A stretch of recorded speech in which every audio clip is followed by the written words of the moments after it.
주님의 이름으로 사랑하고 축복합니다. 네,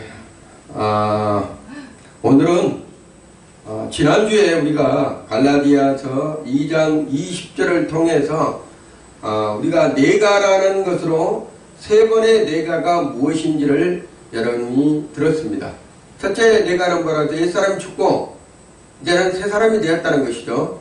그래서 새 사람이 된 내가 하나님의 사랑을 아는 자로서 하나님의 사랑을 받고 살아가는 믿음의 사람이 되었다는 것입니다.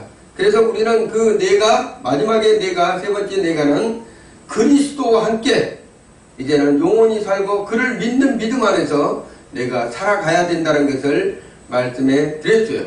그래서 이 앞전 줄은 십자가에 대해 그 사랑이 무엇인지를 제가 말씀해 주었지만, 오늘은 천하보다 귀한 여러분께서 오늘은 하나님의 뜻, 하나님의 뜻이 무엇인지를 알고 부활적 신앙생활이라는 것을 제가 말씀해 드리려고 합니다. 기독교는 쌍벽을 이룬 두 가지 중요한 부분이 있죠. 하나는 십자가요, 하나는 뭐죠? 부활입니다. 십자가에서 반드시 죽고 다시 살아나는 그러한 놀라운 기적의 종교가 바로 기독교라는 것이죠. 여기에 보면 하나님의 뜻이 무엇인지를 우리가 알 수 있는 말씀이 있는데, 요한복음 3장 39절에서 40절의 말씀을 보게 되면 이렇게 말씀을 기록하고 있습니다. 나를 보내신 이의 뜻은 내게 주신 자 중에 내가 하나도 잃어버리지 아니하고 마지막 날에 다시 살리는 이것이니라. 이 하나님의 뜻이 무엇이라 한다면, 하나님이 우리를 향하신 뜻이 마지막 날에 우리를 다 살리는 것이에요. 쉽게 말하면 부활입니다. 하나님의 그 놀라운 최후의 증언, 최후의 증거, 부활의 사건이 남아 있다는 거예요. 자, 여기서 나를 보내신 이 뜻은 뭐라 한다면, 보내다 그래가지고 펜프라고 하는데, 펜프, 임하다. 그러니까 모든 것을 예수 그리스도에게, 하나님 아버지께서 예수 그리스도에게 임을 했다는 거예요. 그 임한 부분이 뭐라 한다면, 예수를 통해서 성도들을 견인하고 예수를 믿는 사람들을 다 견인해서 마지막 날에 내가 다시 그들을 살리는 것이 예수 그리스도의 뜻이에요. 하나님의 뜻이고, 그래서 여기서 말씀하신 것은 뭐라 한다면, 내 아버지의 뜻은 아들을 보고 믿는 자마다 영생을 얻는 이것이니 마지막 날에 내가 이를 다시 살리시리라, 이렇게 말씀하고 있다는 것이에요. 그래서 하나님의 뜻은 예수를 믿고 그로 말미암아서 하나님 나라에 구원받은 하나님의 백성들이 되는 것이에요. 하나님의 백성들. 그래서 예수를 믿기만 하면 모두가 구원을 받는다고 말씀하셨지만 반드시 하나님의 백성으로 거듭나야 된다는 것을 말씀하고 있다는 것입니다. 그래서 예수님께서 이 일을 하시기 위해서 이 앞전절에 갈라디아서 2장 20절의 말씀을 제가 증거를 했지만, 이 일을 하기 위해서 십자가에 죽으시고 다 이루었다고 말씀하시고 있다는 것이에요.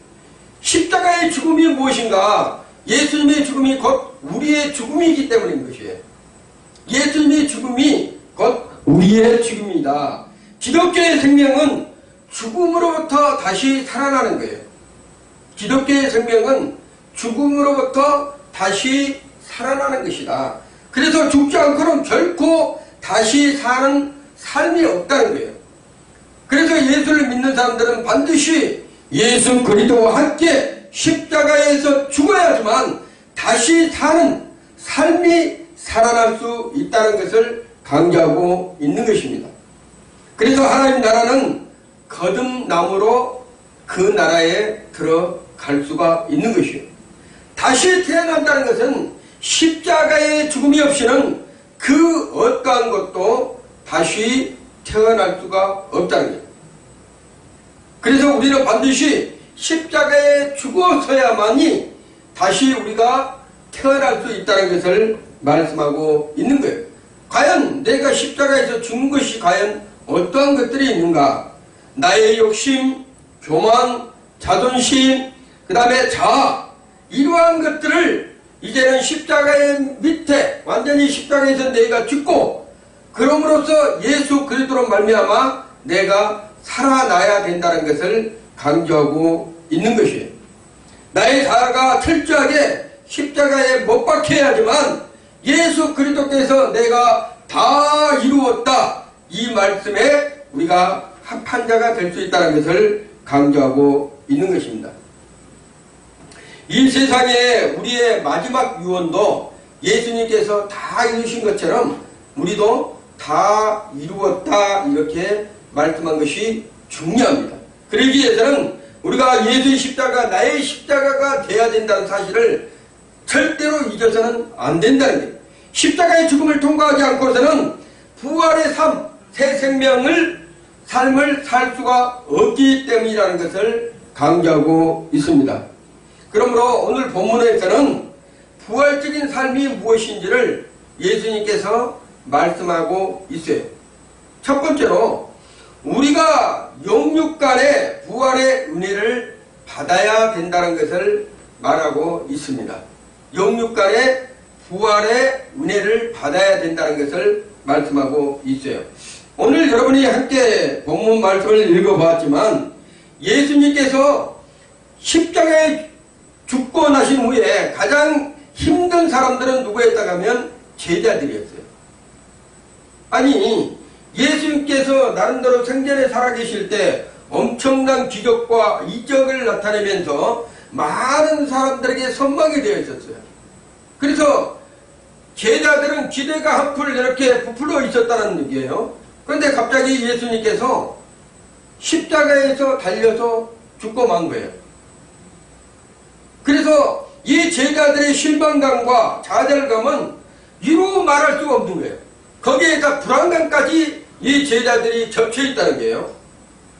제자들이 너무나 힘든 가운데 있었는데 자기들이 죽을 줄도 모른다. 예수님을 십자가에 매달았는데 그러면 자기들도 죽일 수도 있다. 이러한 공포심에 사로잡혔던 사람들이 바로 제자들이었습니다.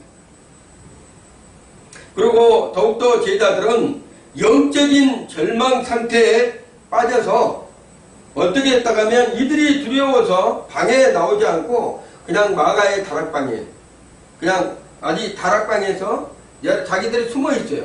그 집에서. 그래서 나오지도 못하고 혹시라도 누군가 오면 자기들을 잡아갈까봐 두려워서 뭐를 하고 있어요? 문을 잠그고 있다는 거예요. 문을 잠그고 있었죠. 이 제자들은 심히 괴로웠습니다. 예수님이 십자가에 죽고 나서 이 제자들이 어떻게 해야 될 방법을 몰랐어요. 그리고 두려움에 떨고 있었고 혹시라도 자기들을 잡아다가 죽이지 않을까 공포심에 사로잡혀 있었죠. 그리고 영적인 침체에 있었고 더더구나 밖으로 나가면 자기들을 잡아서 관청에 아니면 자기들을 감옥에 가둘 수도 있고 죽일 수도 있다는 것, 두려움에 사로잡혀 있던 그 상황을 오늘 본문에서 말씀하고 있어요. 그래서 이 제자들은 이제부터는 무엇을 할까 이렇게 걱정하고 있는데 심히 두렵고 떨림으로써 기도도 되지도 않는 거예요. 그 안에서 우리가 그러잖아요. 어떤 두려움과 고통이 있으면 기도가 되질 않습니다. 그런 상황에 지금 제자들이 처해 있을 때 한숨만 쉬고 있고 막막한 그런 상황에 있을 때 이러할 때 어떤 큰 변수가 있지 아니하면 자기들을 살아날 수 있는 방법이 없다고 했던 사람들이 바로 제자들이었습니다. 그런데 놀랍게도 그런 막막한 고통 중에 절망 중에 실망 가운데 영적인 침체 가운데 기도가 되지 않는 상황에 그러한 상황에 갑자기 예수님께서 어떻게 했어요? 예수님께서 문을 잠근 꽁꽁 닫아놓은 그 상황에 벽을 뚫고 예수님이 어떻게 해요? 들어오시는 거예요. 이게 놀라운 역사입니다. 그런 가운데 있을 때 엄청난 고통 가운데 있을 때 예수님께서 그 가운데로 나타나는 거예요. 이 제자들이 깜짝 놀랐습니다. 예수님께서 부활하신 것이라는 얘기예요. 예수님께서. 세상에 이런 일도 있을까? 예수님께서 말씀하신 대로 사흘 만에 살아나셔서 예수님이 제자들에게 나타나신 사건이 오늘 본문의 말씀입니다. 죽은 줄로 말았던 예수님께서 자기들 앞에 생전에 자기들이 살았던 같이 행했던 그 모습으로 예수님께서 나타나신.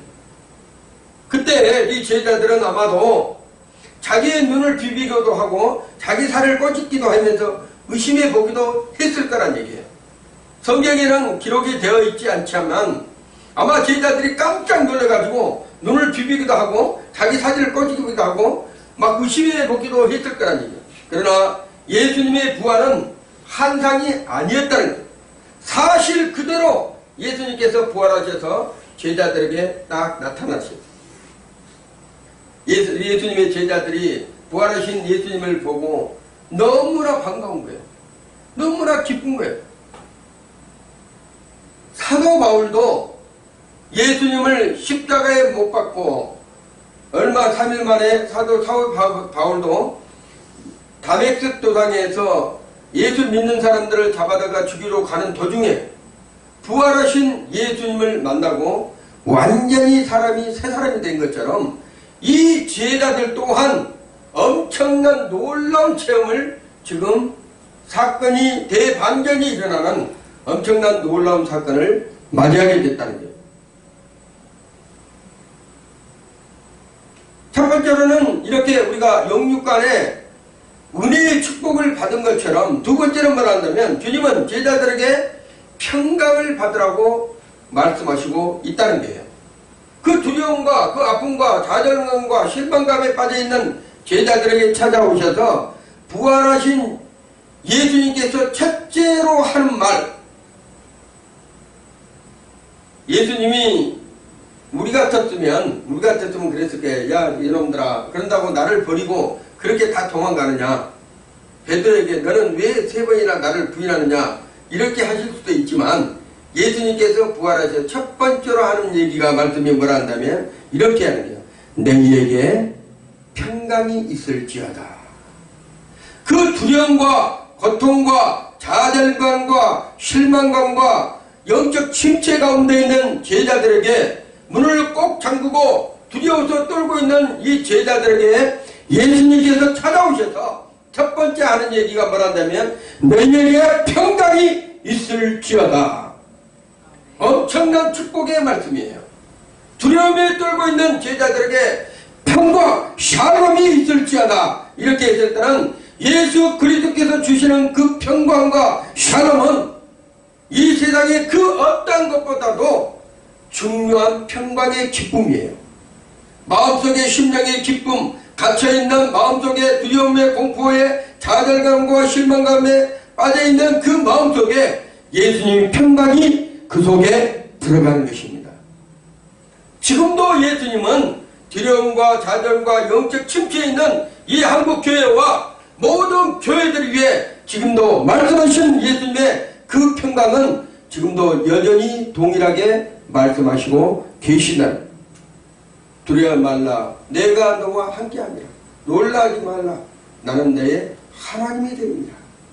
예수님께서 우리와 함께 하시면 그 어떤 것도 그 두려움과 고통과 좌절과 그 어떤 침체의 환경에서도 우리 하나님은 샬롬, 하나님의 평강이 우리에게 함께하면 엄청난 자비의 손길이 우리에게 미치게 된다는 것을 말씀하고 있는 것입니다. 평강이 있으라, 이 말씀은 예수님의 십자가의 죽음으로 해서 온전히 하나님의 뜻을 이루어지는 놀라운 사건을 저들에게, 제자들에게 보여준 거예요. 예수님께서 십자가에서 다 이루었다고 선언하신 그 말씀을 지금 제자들에게 내가 너희들에게 일렀던 삶 안에 다시 부활하여 너희들에게 보이겠다는 이 말씀을 지금 제자들에게 완전하게 완성시키고 있는 그런 과정들을 말씀하고 있는 것입니다. 그래서 예수님은 두려워한 사람에게 찾아오셔서 너에게 내가 샬롬의 은총, 평강의 은총, 예수님의 부활로 말미암아 임하게 될 놀라운 사건을 지금 보여주고 있는 과정을 말씀하고 있는 것입니다. 영적 절망에 있던 이들도 부활한 되신 예수님을 만나게 되면 주님의 평강이 임한다는 거예요. 지금도 마찬가지예요. 수많은 지금 코로나 때문에 경제적인 어려움 가운데 있던 하나님의 백성들에게 부활하신 예수님께서는 너희에게 평강이 있을지어다 이렇게 말씀하고 계신다는 것을 잊어서는 안 된다는 것이죠. 자, 그래서 우리는 항상 평안의 기쁨이 우리 심령 속에서부터 차고 넘쳐야 됩니다. 두려움이 사라지고 불안과 염려와 초조함이 완전히 떠나가고 더 이상 우리 심령 속에서 예수님의 십자가에 죽으시고 삶 안에 부활하시기 이전에 그 고통과 흑암에 눌려있던 모든 것들은 완전히 사라져야 된다는 거예요. 그리고 주님의 기뻐하심이 부활하신 그 기쁨의 능력이 우리의 마음 속에서 차고 넘쳐야 될 줄로 믿습니다. 따라합니다. 평강이 있으리라. 평강에 있다는 것은 하나님의 말씀이 곧 우리 심령 안에서 기쁨으로 채워진다는 것을 말씀하고 있는 것입니다. 그리고 이 제자들에게 예수님께서 그 제자들에게 예수님 자신이 두 손과 욕구를 제자들에게 보이시고 있는 거예요. 제자들이 잘못 본 것도 아니요. 정말로 예수님께서 자신에게 확신을 시켜주는 것을 이 제자들이 보고 있다는 것입니다. 그래서 우리는 그 어떤 것도 두려워해서는 안 된다는 거예요. 세상이 너무나 혼탁하고 혼미하고 혼돈하지만 우리는 영적으로 예수 그리스도로 말미암아 부활하신 예수 그리스도의 능력으로 말미암아 우리의 영혼이 회복되어야 된다는 것을 말씀하고 있는 거예요. 자, 실제로 그러면 예수님께서 부활하시고 제자들에게 너희에게 평강이 있을지어다 말씀하시고 그 다음에 하시는 부분이 뭐라 한다면 사명을 받으라고 말씀하고 있습니다. 사명을 받으라. 기뻐하는 제자들에게 예수님은 이렇게 말씀하십니다. 아버지께서 나를 보내신 것 같이 나도 너희에게 너희를 보내노라 이렇게 말씀하십니다. 예수님께서 하나님 그 제자들에게 먼저 그 두려움에 떨고 있는 제자들의 마음을 심령을 고쳐주고 그곳에 평안을 기쁨을 넣어주고 예수를 만났던 그 기쁨 부활하신 죽음에서 살아나신 그 예수 그리스도를 그들이 보고 놀랐잖아요. 그런데 그들에게 이렇게 얘기해요. 아버지께서 나를 보내신 것처럼 아버지께서 너희들에게 내가 제자들에게 보내신 것처럼 나도 너희 제자들에게 예수님의 제자들에게 세상으로 너희를 보내노라. 이게 사명이라는 거예요. 예수님은 단지 부활하셨음을 제자들에게 나타나게 보이려고 오신 것이 아니었다는 거예요. 죽음을 정복하고 다시 사신 것을 보여주는 대신에 제자들에게 뭐라 한다면 해야 될 일, 그 일을 가르쳐 보여주고 계시다는 것을 말씀하고 있는 것입니다. 자, 예수님께서 자신이 하나님께서 보내심을 받은 것처럼 이 세상에 왔던 것처럼 예수님도 제자들을 이제 세상으로 보내어져서 예수님의 말씀하신 것을 가르치고 증거하라고 전하라고 이렇게 명령하고 계신 거죠. 그래서 성교적인 삶을 살라는 것을 복음을 전하는 삶을 살라라고 제자들에게 말씀하고 있는 것입니다. 주님의 뜻대로 순종을 살라는 것은 무엇이라 한다면 곧 사명을 받고 그 일을 행하라는 거예요. 죽음을 종고하고 살아나신 예수님 말씀이 육신이 되어 이 땅 가운데 오셔서 십자가에 죽으시고 우리의 인류의 모든 죄를 속량하시고 다시 부활하신 예수님 그분을 증거하라고 제자들에게 명령하고 사명을 주신 것을 볼 수가 있습니다. 80대 된 모세를 찾아오셔서 부르시고 그에게 사명을 주었던 것처럼 두려움을 떨고 있는 제자에게 찾아오셔서 하는 이 말씀 내가 너희에게 평안을 주노라 샬롬 너희에게 평강을 내가 주노라 그리고 너희도 내가 이 세상에 와서 너희에게 전한 것처럼 너희도 세상에 가서 나의 복음을 전하라 예수님께서 말씀하시고 계시는 것이에요. 지금도 부활하신 주님은 우리를 찾아오셔서 각 사람 한 사람에게 무엇을 주고 있다면 사명을 주고 있다. 우리가 잘 먹고 잘 살라고 하는 것이 아니고 주님이 이 땅에 오셔서 하신 것처럼 우리에게 주님의 명령하신 그 사명을 지금도 부활하신 주님은 찾아오셔서 우리에게 말씀하시고 계시다는 것을 잊어서는 안 됩니다. 연약하지만 부족하지만 우리를 통해서 주님이 하실 일이 있다는 거예요. 하실 일이. 부활하신 주님의 음성이 지금 우리에게 들려야 됩니다. 그리고 너는 가서 저 땅에 죽어가는 영혼들을 살려내자는 주님의 명령이 우리에게 들려져야 된다는 것을 말씀하고 있어요. 네 번째로, 그러면 그 사명을 받고 행할 수 있는 능력은 어디에서 나온다면, 따라합니다. 성령을 받아라. 예, 성령을 받으라는 거예요. 예수님께서 이렇게 말씀하십니다. 그들을 향하사 숨을 내쉬며 이르시되 성령을 받으라. 너희가 누구의 죄든지 다해줄 것이요 누구의 죄든지 그대로 두면 그대로 있으리라. 이렇게 말씀하고 있다는 거예요. 부활하신 예수님이 제자에게 찾아온 이유가 있다는 거예요. 그것은 바로 성령을 주시기 위해서. 예수님께서 이 땅에 오셔서 살아나 부활하셔서 우리에게 하시는 말씀, 숨을 내쉬면서 너희가 성령을 받으라. 이렇게 말씀하고 있다는 것입니다. 성령은 예수님께서 십자가에 달리시기 전에 제자들에게 마지막에 말씀을 하시면서 자신의 이름으로 보내실 성령, 반드시 그 성령을 받아야 된다는 것을 말씀하고 있는 것이에요. 이제는 예수님께서 성령을 받으라고 말씀하신 건 뭐란다면 바로 예수님께서도 이 성령으로 말미암아 처음부터 마지막 부활해서 주님 아버지 품으로 갈 때까지 모든 것을 이 땅에서 무엇으로 역사하셨다면 성령의 강력한 능력으로 사역을 해온 것을 볼 수가 있다는 거예요. 예수님께서 마리아에 잉태된 것도 성령으로 잉태되었다고 말씀하셨어요. 그리고 예수님께서 공생의 사역을 시작하기 전에 요단강에서 비둘기같이 성령이 예수님의 위에 임하셨다고 말씀하셨어요. 그리고 성령에 이끌리어 40일 동안 금시 주르면서 그 사역에서 마귀를 대적했던 것도 성령으로 사역을 했어요. 그리고 그 40일의 금식을 끝나고 나서 나와서 예수님의 3년 반 동안 공생의 사역도 십자가에 달리시기까지 전부 다 성령으로 사역을 했다는 거예요. 그리고 죽었다가 살만에 죽어서 성령으로 다시 부활하시고 예수님께 제자들에게 나타나시고 보이시고 그들에게 다시 주님의 아버지 품으로 가실 때도 성령으로 하셨다는 거예요. 마지막 예수님께 이 땅에 오셔서 마지막 제자들에게 하시는 말씀도 내가 너희에게 내 이름으로 성령을 보내주시겠다. 이렇게 말씀하신 것도 바로 예수님의 지상 명령이에요. 그리고 너희가 네 죄든지 사해주면 사해주고 누구 죄든지 그대로 두면 그대로 있으리라. 이렇게 말씀하고 있습니다.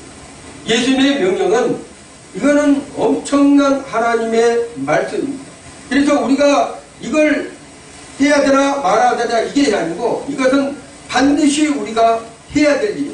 그래서 예수를 믿는 사람들은, 교회에 나오신 분들은, 예수를 모두 믿는 사람들은 반드시 뭐를 받아야 한다면 성령을 받아야 돼야지만 우리가 하나님 나라에 들어갈 수 있다는 것을 강조하고 있습니다. 자, 이제 제자들에게 어떻게 복음의 사도가 되려는 거예요. 하나님의 말씀을 받고 성령을 받고 복음의 사도가 되어져서 예수 그리스도의 십자가의 그 부활의 사랑을 반드시 땅끝까지 달면서 어떻게 증언하라 말씀하시고 있는 것이 오늘의 본문의 말씀입니다. 자, 예수님의 부활 뒤에 성도의 삶은 성령이 임하는 삶이에요. 예수님의 말씀하신 대로 성령을 받아야 되는 거예요. 성령을 받지 않고서는 성도가 삶을 살 수가 없다는 거예요. 믿음으로 살아갈 수 없다는 거예요. 성경에서도 복음서가 끝나면 그 다음에 성경이 사도행전이잖아요. 사복음서가 끝나면 마태, 마가, 누가, 요한이 끝나면 바로 이어서 뭐예요? 사도행전이에요. 사도행전은 무슨 행전이라고 했어요? 성령의 행전이라고 했잖아요. 그랬듯이 하나님의 말씀을 받은 자들은 사도행전처럼 교회 행전처럼 성령 행전처럼 우리가 반드시 성령으로 사역을 이루어 가야 된다는 것을 말씀하고 있는 거예요. 예수님의 부활을 위해 성령께서 어떻게 임하시고 역사하셨는지를 기록하고 있는 것이에요. 자, 복음이 열방에 확장될 때까지는 성령의 역사가 멈춰서는 안 된다는 거예요. 이 지구상의 모든 것을 평만하게 복음이 전달된다는 것은 성령님이 함께 역사해야지만 복음이 완성이 된다는 것을 말씀하고 있습니다. 성령이 받기 전까지는 절대 예수님께서 무엇을 말씀하셨다면 성령을 받기 전까지는 너희가 예루살렘을 떠나지 말라. 몇 날이 못 되어 내가 성령을 보내리라. 이 말씀하신 것이 나와 있어요. 그래서 사도행전 1장 8절에 보면 오직 성령이 너희에게 임하시면 너희가 권능을 받고 예루살렘과 온 유대와 사마리아 땅끝까지 이르러 내 증인이 되리라 하시니라. 이렇게 말씀하고 있다는 것이에요. 연약하고 부족하지만 많은 죄를 진 것처럼 보이지만 성령이 임하면 복음의 증인으로 사명을 감당할 수 있는 사람으로 바뀐다는 거예요. 우리가 연약하고 부족하고 죄인처럼 살지만 하나님께서 예수 그리스도의 이름으로 성령을 보내주실 때 그 성령을 받으면 사람이 180도로 바뀌어지면서 뭐로 산다 하면 성령의 사람으로 완전히 거듭나고 태어나고 성령의 사람으로 사역을 이루어 간다는 것을 말씀하고 있는 것이에요. 그래서 우리는 성령이 부어지기를 사모해야 돼요. 그리고 말세지만에 우리가 감당해야 될 이 혼탁하고 혼미하고 혼돈한 세상에서 우리가 살아가려 한다면 성령의 역사가 아니면 안 됩니다. 그래서 다시 한국교회가 성령을 사모해야 돼요. 성령의 능력으로 회개가 일어나야 되고 성령의 나타남으로 열매를 맺는 한국교회가 다시 돼야 된다. 우리 주님의 설교에도 이렇게 한 분 한 분의 소중한 하나님의 백성들이 다시 성령님을 사모해서 성령의 충만함의 기름을 부어 받아야 돼요. 기름 부음을 받아야 돼요. 그 성령께서 한 분 한 분에게 찾아오셔서 기름 부으시고 능력을 주시고 권능을 주시고 사마리아 땅끝까지 이르러 내 증인이 되라 말씀하실 때는 우리는 사명자로서 모두가 그 일을 감당해야 될 줄로 믿습니다. 더 깊은 은혜의 자리로 가려 한다면 반드시 성령님의 능력을 우리가 받아야 돼요. 그래서 기도해야 된다는 거예요. 기도할 때 성령의 기름 부음이 역사가 있고 기도할 때 하나님의 나라가 세워지고 그곳에 하나님의 권능이 임하게 되고 하나님의 뜻을 이룰 수 있는 귀한 일꾼들이 될 수 있다는 것을 말씀하고 있는 것이에요. 사도행전 2장 16절에서 18절의 말씀을 보면 이렇게 말씀하셔요. 말세 내가 내 영을 모든 육체에 부어주리니 너희의 자녀들은 예언할 것이요 너희의 젊은이들은 환상을 보고 너희의 늙은이들은 꿈을 꾸리라. 그때 내가 내 영을 내 남종과 여종에게 부어주리니 그들이 예언할 것이요. 이렇게 말씀하고 있는 것입니다. 성령의 충만함으로 예언도 하고 환상을 보고 꿈을 꾸고 성령이 임하면 하나님의 능력과 뜻이 사로잡힌다는 것을 말씀하고 있는 것이에요. 성령께서 이끄신 대로 순종하면 나아가는 믿음이 사람으로서 살아가는 것이 아니라 성령의 사람으로 살아갈 수 있다는 것을 강조하고 있는 것이에요. 그래서 우리는 성령으로 시작해서 성령으로 마쳐야 된다는 것을 말씀하고 있습니다. 세례 받을 때도 하늘이 열리고 성령이 임한다고 그랬잖아요. 우리도 예수님의 성의 전체가 성령의 놀라운 축복의 역사이기 때문에 우리는 반드시 부활하신 예수 그리스도 이름으로 어떻게 해야 된다면 성령님을 사모하고 성령의 기름을 받고 성령의 나타남으로 열매 맺는 그러한 신앙이 되어야 된다는 것을 강조하고 있는 것입니다. 예수님이 십자가에 죽으시지 않았으면 부활의 능력도 없었습니다. 예수님께서 십자가에 죽으신 것처럼 우리 또한 2000년 전에 갈라디아서 2장 20절에 나온 것처럼 옛사람이 이제는 예수 그리스도와 함께 이제는 우리가 죽은 자예요.